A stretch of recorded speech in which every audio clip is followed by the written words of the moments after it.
So I had to get rid of the truck. It had to go. I'm sorry. I may end up losing some viewers because I no longer have the Dodge Ram 2012. Or when I say viewers, I mean the subscribers. The very little that I did have. I can tell you I miss the Dodge Ram, Hemi wise, and you know, with all the modifications that I had or whatever, the truck was starting to haul some ass. The problem is that the cam shaft and the lifters were shot.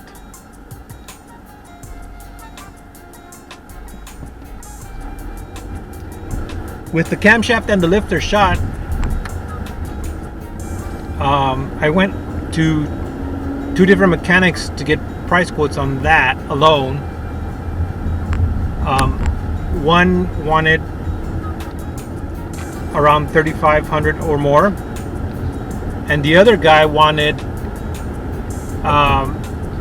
more than $4,000. That's parts and labor and stuff. So I had to get rid of the truck, guys. I'm sorry. I spent around $3,000 myself with parts and the other few mechanics that I went to for diagnosis and for troubleshooting and this and that. The truck just started to handle like shit. It sounded like really bad ticking. There was a real disgusting bog on the lower RPMs. I'm disappointed to say the least. You know, with Dodge Ram, and I'll tell you why.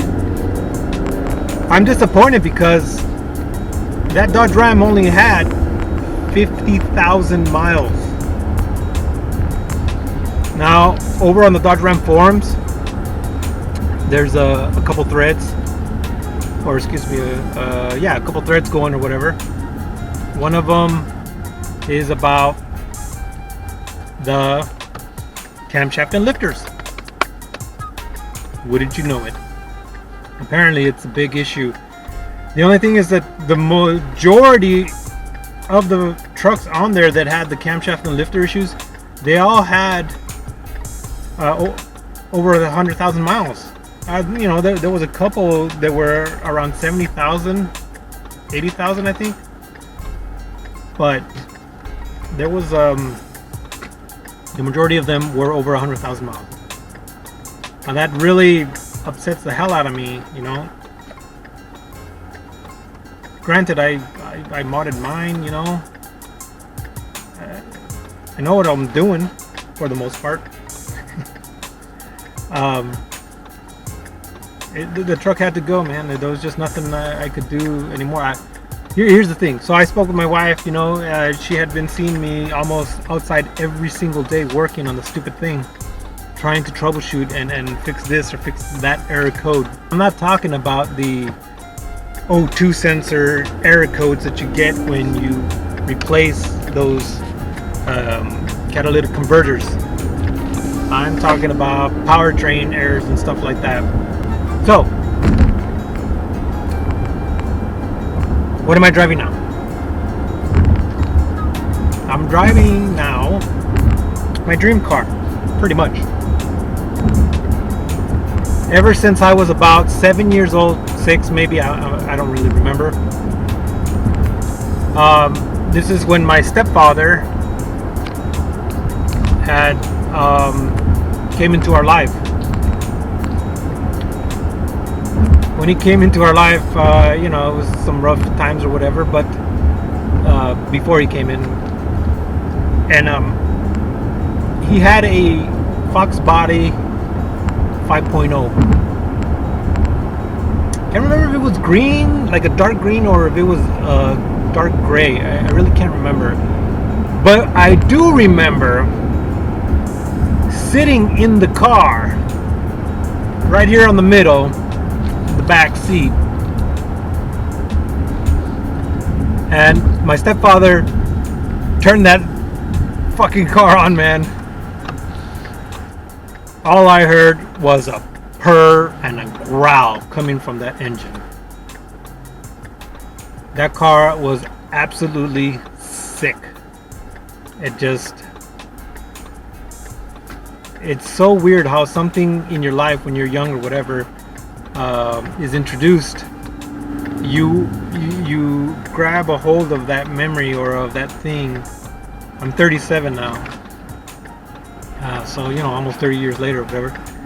You don't forget that, and it has such an impact on you. So ever since I was about 6-7 years old, I wanted a 5.0 for myself. Now I had a 91 convertible 5.0. Back then, I was only making about $9 or $10 an hour, and it just wasn't enough. There was I don't think I was working any overtime. I really don't remember, but it just was not enough money to keep that car maintained. So, for instance,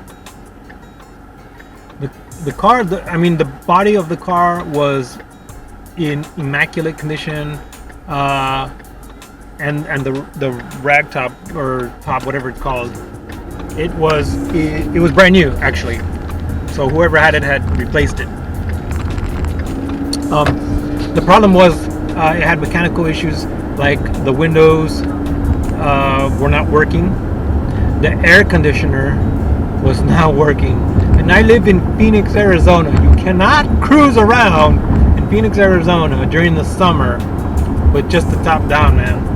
Now you need to close the top and you need to turn on the air conditioner. I am Spanish, and I don't know, maybe some of you might joke around, but I can't do the outside like that. No, I need some AC, man. I'm too old for this shit. Anyways, so can't cruise around in Phoenix with just a convertible, during the summer and stuff. You will roast. You will get skin cancer. Bad things will happen to you. So, what else? Engine-wise, the engine ran and stuff. It needed a little bit of work. Transmission. Yeah, I think it was an automatic. It wasn't a stick. And although I preferred stick my whole life, it's what I could afford back then. I think I bought that Mustang for like $3,900 or something like that. And it was awesome. Again, the body, there was no dents, no cracks, no damage to it, nothing crazy like that. So it was pretty cool. I just couldn't afford to fix the AC, and I was dying in the damn thing, man. So I had to sell that thing. I also rocked my brother's, it was either a 69 or a 70 Mustang, and that thing was beat to shreds. Unfortunately, in my youth, I did a lot of stupid things. Racing was one of them, and I got a lot of tickets. I was out on a date with this really good-looking girl, and I got pulled over because the car was smoking, and I got arrested. And I think it was like our second date or something, I don't remember. But after that, her parents weren't very happy with me at all. They actually had to come and pick her up while I was being handcuffed.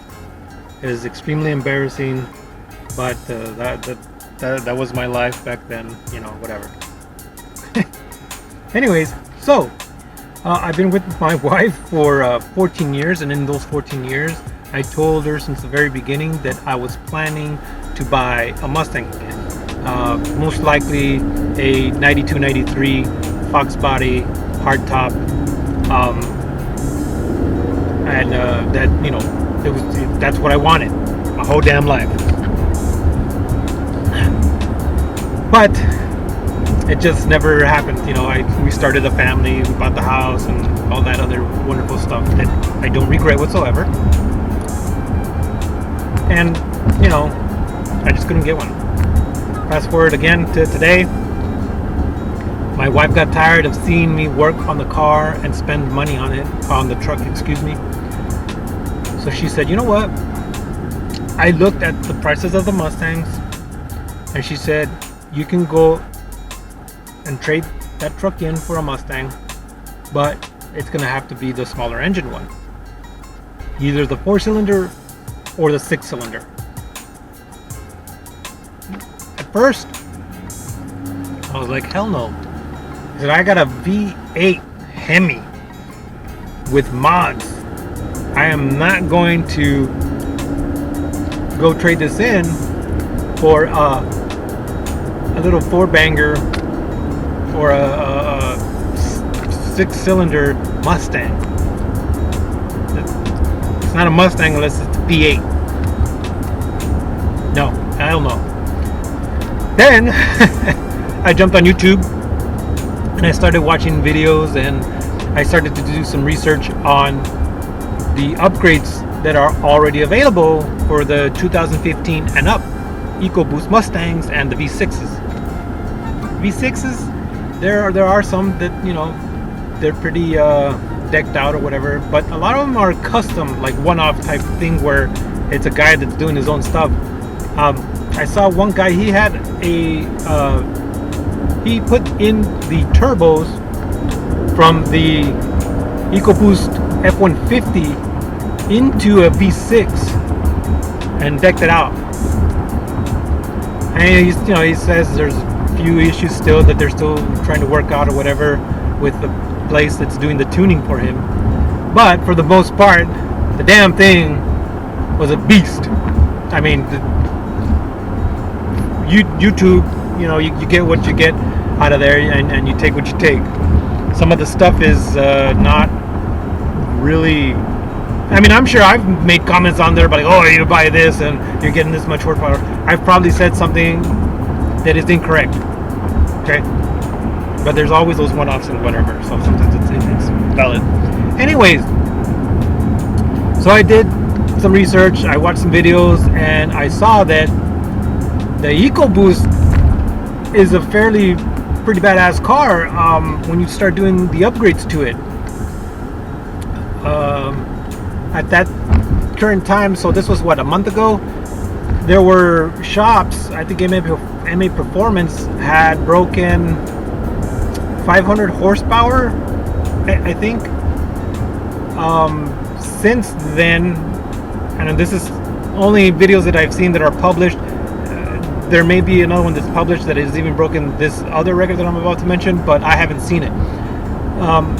The other record I saw was they broke 600 horsepower,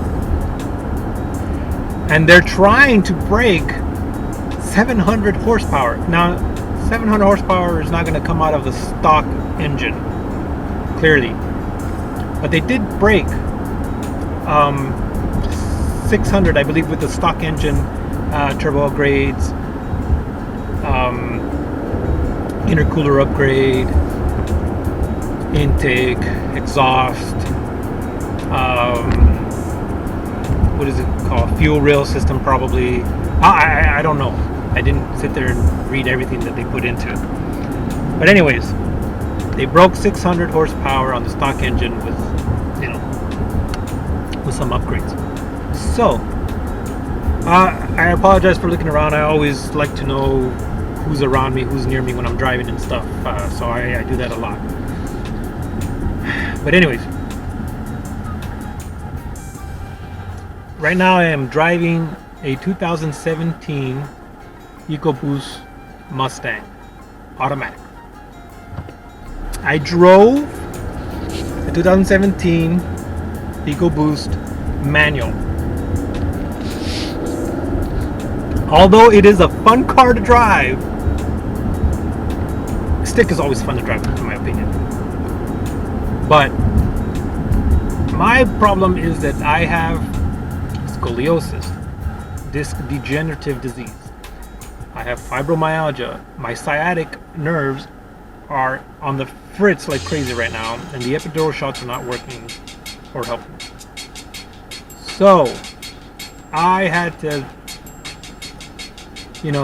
think logically, and I think driving manual around all day or whatever, back and forth, or let's say I'm taking a long trip, maybe not even a long trip, because you're not switching gears too much, I guess. I don't know. I do it because I don't like people around me. I'll speed up and create distance between me and people and I behind me or in front of me or whatever. So maybe I would be switching a lot of gears on a long trip. Anyways, I had to think logically and realistically. If my sciatic nerve and those discs are pretty bad, man. I'm losing cartilage, every year I have less and less, so things are just going to get worse. And I didn't want to end up having a car that I couldn't drive at all because it's stick. So I had to get the automatic.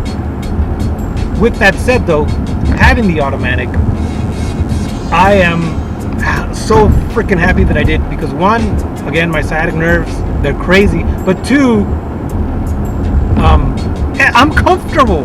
I don't have to worry, man. Sometimes you're trying to have a conversation with someone, and it's, you're trying to focus on driving and stuff. If you're a focused driver or whatever, because, you don't want to be the asshole that runs a red light, crashes, T-bones somebody, or something like that, it can be a little bit distracting to sit there and try to maneuver things or whatever. Anyways, for some it is. Okay, I am 100% comfortable driving this thing, and I'm glad that I got the automatic. This is the Grabber Blue Mustang, and the damn color, I think for my age, it might scream a little bit of midlife crisis, but I don't give a shit, because my health is a mess. So maybe I am having a midlife crisis, and I went ahead and got the Grabber Blue. But my kids are freaking in love with the car. They want to go everywhere with me now, and they were like that with me when we had to go somewhere in the truck. But they weren't as excited to go anywhere. Even in the truck, I had the tablet dash mod where they could watch Netflix while I'm driving or whatever. But in this, they want to go to the store or down the street or whatever. They want to go to grandma's house. They want to go in my car on every single drive that we take. In fact, they both say already 2 or 3 times they said, "Let's go for a cruise, Dad. Let's go for a cruise." To me, it makes me happy because, again, ever since I was about 6-7 years old, and my father came with his Mustang 5.0 Fox body, growling like a monster. I don't even know if it was stock or not. That thing was badass.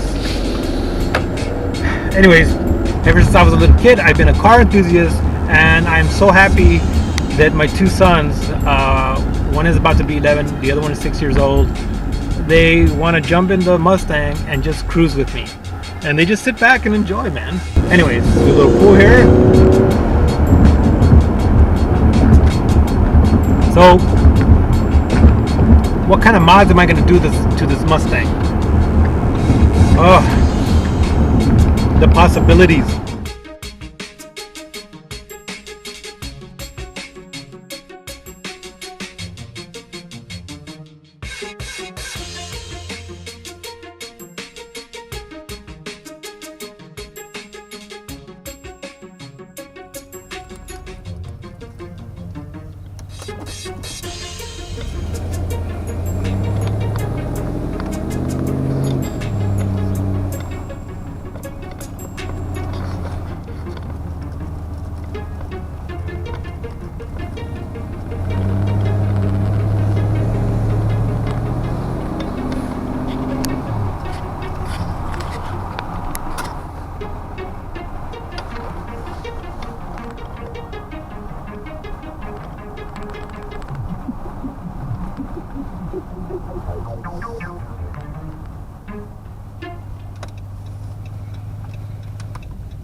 opened up the valve.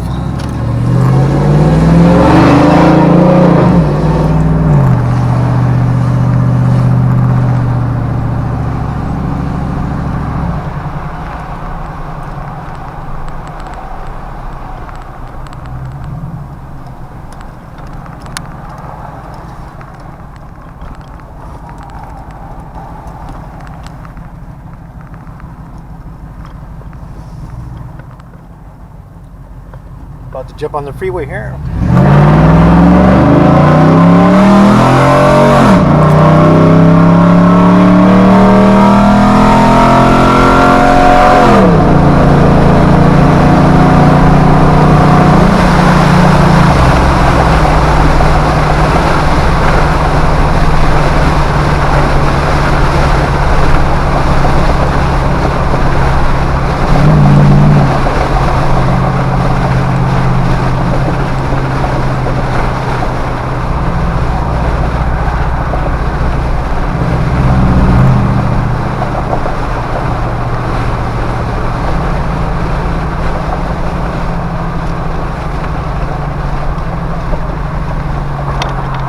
Close the valve and go back on the highway.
Roll up the windows here. Valve is open.